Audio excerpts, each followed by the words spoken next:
लंबे समय से कहीं ना कहीं एक उस समय पे क्यों भूल जाते हैं, जो कि बुंदेलखंड में जो पीछा है आज, इसलिए जो पलायन है, लोग यहाँ से पलायन कर रहे हैं, जो इंडस्ट्री वगैरह कुछ भी अभी तक लगाई नहीं, क्या कहा? दोस्त धन्यवाद, आपने ये सवाल किया।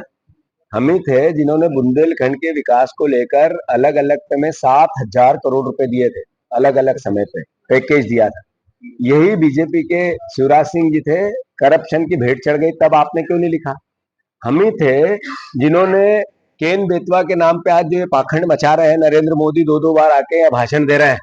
भाषण दे के अगर विकास होता है तो हर महीने नरेंद्र मोदी आए, पर आखिर पैसे से विकास होता है, राशि से होता है। वो कितनी दी बुंदेलखंड, कितनी दी बीजेपी की मध्य प्रदेश की सरकार?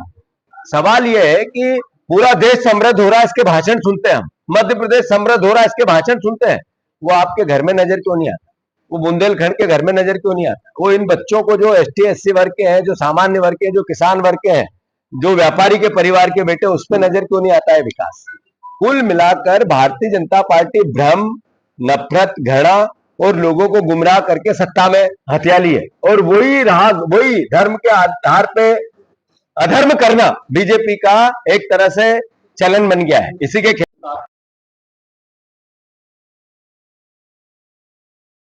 में सरकार के साथ क्या बदले की बात नहीं कर रही है? ये मैंने बोल दिया, यही सवाल का उत्तर पहले ही दे। टीकमगढ़ में 5 बजे भाजपा पुतला दहन कर रही है, चोर मचाए शोर।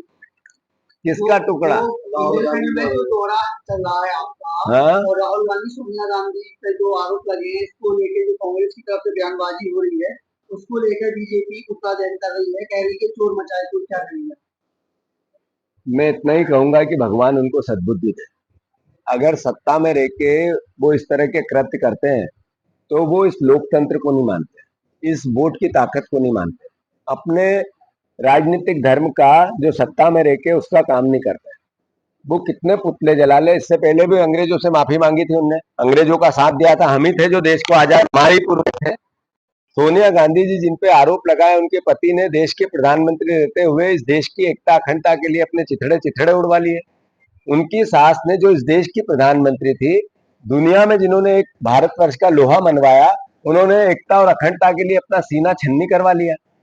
उनके ही उसी परिवार ने इस देश को अरबों रुपए की संपत्ति दान कर दी। उसी परिवार के कई लोग जेल की सलाखों के पीछे थे। ये बीजेपी, आरएसएस, नरेंद्र मोदी, एक भी बीजेपी का आदमी तो इस पूरे घटनाक्रम में था नहीं। जैसा मैंने कहा कि हमने देश की आजादी कराने में भी अपने प्राणों को न्यौछावर किया है, हमारे पूर्वजों ने किया है। देश के लोकतंत्र और संविधान को बचाना है तो तब भी हमारे खून की अंतिम बूंद भी लगेगी तो हम लगाएंगे। धन्यवाद। चलो, सरकार बन रही है और लोकतंत्र में जो जीता वो सिकंदर। हमने बहुत प्रयास किए, फिर भी जनता ने भरोसा भारतीय जनता पार्टी पे किया। पिछले 20-22 साल से बीजेपी का राज है। 10 साल से नरेंद्र मोदी जी देश की सत्ता पे काबिज है, 11 साल से। बुंदेलखंड ये वीरों की धरती, इसका अपना एक प्राचीन इतिहास है।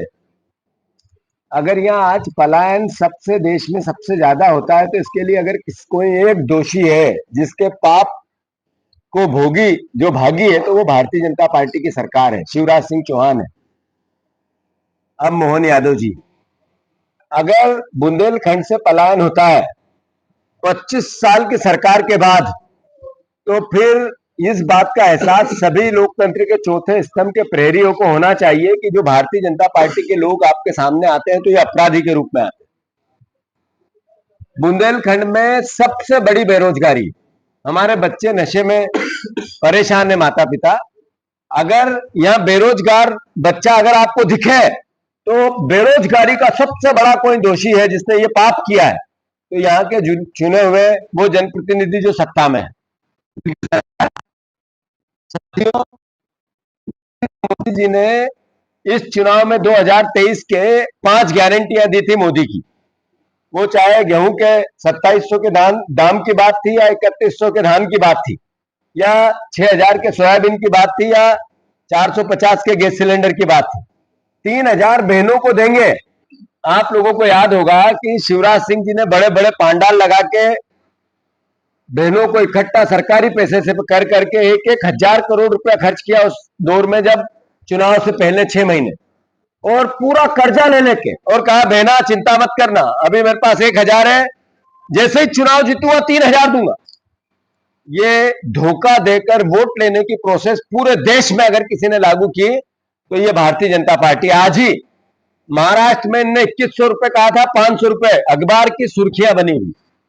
तो कुल मिला के धोखा देके, गुमराह करके, भ्रमित करके, नफरत फैला के वोट लेकर भारतीय जनता पार्टी सत्ता में आती है और उल्टे में जनता को यातना देती है। विपक्ष की भूमिका का मैंडेट हमें मिला है, कांग्रेस को मिला है। मैं, चूंकि हम विपक्ष की भूमिका निभानी है, लगातार 1 साल हम सड़क पे हैं, कांग्रेस सड़क पे। हम वो हर आवाज उठा रहे हैं जिसको जनता ने हमें, जो उम्मीद करती है हमसे, हमें आदेश देती है। अभी क्या हालात है टीकमगढ़ के? टीकमगढ़ में 5 लोगों को जिंदा जला दिया अपराधियों ने और प्रशासन मौन है। अरे अभी मैं जब रास्ते में आ रहा था तो एक पूरा परिवार मेरे पास आया, एक बुजुर्ग मां आई, दलित परिवार की थी। उसने कहा मेरे पति की हत्या कर दी, छोटा सा बेटा था उसका, और भी परिवार के बुजुर्गन थे। हत्या के आरोपी गांव में घूम रहे, पकड़ नहीं रहा। मैंने एसपी से बात की, कहा सर मैंने कहा ये परिवार के लोग कह रहे पुलिस आई थी, हमसे ही पूछताछ कर रही और कह रही आप ही के परिवार के लोगों ने इसकी हत्या कर दी। जो ओरिजिनल अपराधी है वो तो गांव में घूम रहा है। इस तरह का शासन, इस तरह की प्रशासन, इस सरकार को माफियाओं ने घेर लिया है। मोहन यादव के 5वीं मंजिल पर माफियाओं का राज हो गया है। वहां पर हर चीज की रिश्वत है, हर चीज में करप्शन है। शराब माफियाओं से अगर किसी का तार जुड़ता है तो इस सरकार के मुखिया का जुड़ता है। अगर किसी खनिज माफियाओं का नाम जुड़ता है तो वल्लभ भवन